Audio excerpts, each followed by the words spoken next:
کہ جب محب الوطن پاکستانی شہباز شریف پنجاب کے لوگوں کو ترقی دیتا ہے، میٹرو دیتا ہے، اورنج ٹرین دیتا ہے، PKLI دیتا ہے، کارڈیالوجی ہاسپٹلز دیتا ہے، دانش اسکول دیتا ہے، اور اس طرح کے کئی 100 اسکول دیتا ہے، کئی 100 ہسپتال دیتا ہے، تو اس کے ساتھ یہ ہوتا ہے۔ جب کوئی ایٹمی قوت بناتا ہے، جب کوئی سی پیک دیتا ہے، جب کوئی 15,000 کلومیٹر کی سڑکیں دیتا ہے، جب کوئی 13,000 میگا واٹ کی بجلی دیتا ہے، تو اس کو اس طرح سیاسی انتقام کا نشانہ بنایا جاتا ہے۔ 72 سال سے یہ روایت جاری ہے۔ اب اس روایت کو بند ہونا ہوگا، کیونکہ اب اس روایت کے خلاف پاکستان کی عوام کھڑی ہے، اور پاکستان کی عوام کا ایک ہی نعرہ ہے، ووٹ کو عزت دو۔ میاں شہباز شریف، میاں شہباز شریف، میاں شہباز شریف۔ اچھا یہ بتائیے کہ میاں شہباز شریف صاحب کی آرمی چیف صاحب سے ملاقات ہوئی، اس ملاقات میں کیا کیا ڈسکس ہوا، کون کون لوگ شامل تھے؟ میں تفصیلات نہیں جانتی، مجھے یہ پتا ہے کہ ایک میٹنگ ہوئی تھی جس میں گلگت بلتستان کے اوپر آپس میں بات چیت ہوئی، اور اس سے زیادہ میں اس کی تفصیل نہیں جانتی، لیکن میں ایک دفعہ یہ بات ضرور دہرانا چاہوں گی کہ یہ تمام سیاسی انتقام کا، میڈیا کے اوپر سینسرشپ کا، میر شکیل الرحمان کو جس طرح آج قید و بند میں اور عقوبت خانوں میں رکھا ہوا ہے، 24 نیوز جتنے متی اللہ جان، اسد طور، ابصار عالم جن کے خلاف غداری کے مقدمے بنائے جا رہے ہیں، اس سلسلے کو بند ہونا چاہیے، اس سے پہلے کہ آپ کو بھاگنے کا موقع بھی نہ ملے اور پاکستان کی عوام کا ہاتھ ہو اور آپ کا گریبان ہو۔ اچھا آرمی چیف نے کہا ہے، گروپس کی میٹنگ میں آرمی چیف نے یہ یقین دہانی کرائی کہ فوج جو ہے وہ ایک غیر پولیٹیکل جو ہے نا وہ ادارہ ہے، جو بھی حکومت آئے گی ہم اس کو فالو کریں گے، تو مسلم لیگ نون اس کو کیسا رسپونس؟ دیکھیں یہ جو بات کی گئی،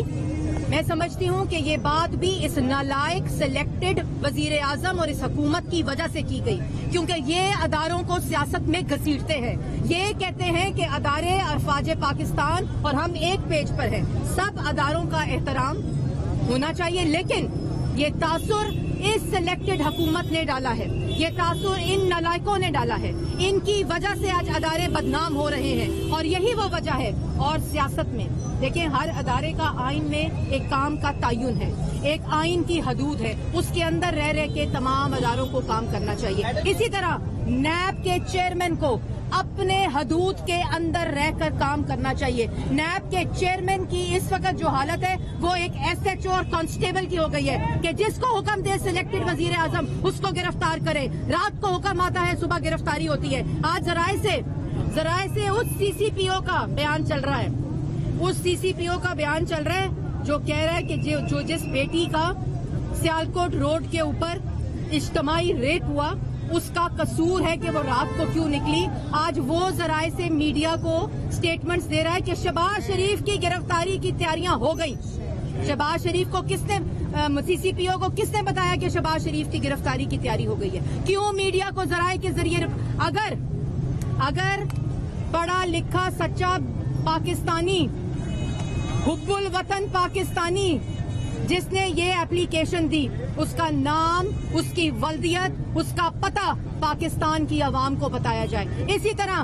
CCPO کو میرا پیغام ہے، اگر آرڈر دیتے ہو، اگر ذرائع سے خبریں دیتے ہو تو دم پیدا کرو، اس پولیس کی وردی کا احترام کرنا سیکھو، اور آگے آ کر بات کرو کہ تم چاہتے کیا اور تمہیں آرڈرز کیا اور تمہیں اس جگہ کے اوپر لگایا کیوں گیا ہے۔ میڈم یار نواز شریف کب آ رہے ہیں؟ PTI والے کہتے ہیں کہ وہ ہٹا کٹا ہے، صحت مند ہو چکے ہیں، واپس کب آ رہے ہیں؟ نواز شریف صاحب کی صحت کیسی ہے؟ پنجاب حکومت کی جانب سے پریشر ہے کہ ان کی رپورٹ غلط بنائی گئی تھی، اگر غلط تو یہ بھی بتائے گا، اور دوسرا کیا میاں نواز شریف کے خطاب نے آپ کو مشکل میں تو نہیں ڈال دیا پاکستان میں؟ نواز شریف صاحب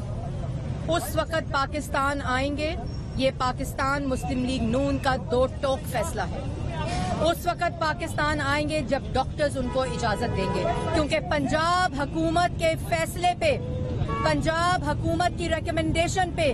اور ہر روز اس بات کی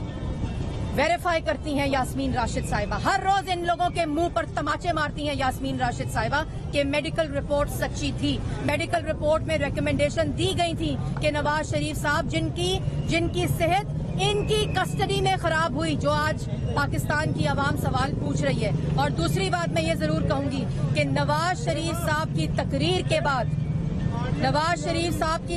کے بعد 50 وزراء، مشیر اور معاون خصوصی ان کی طبیعت ضرور خراب ہو گئی ہے۔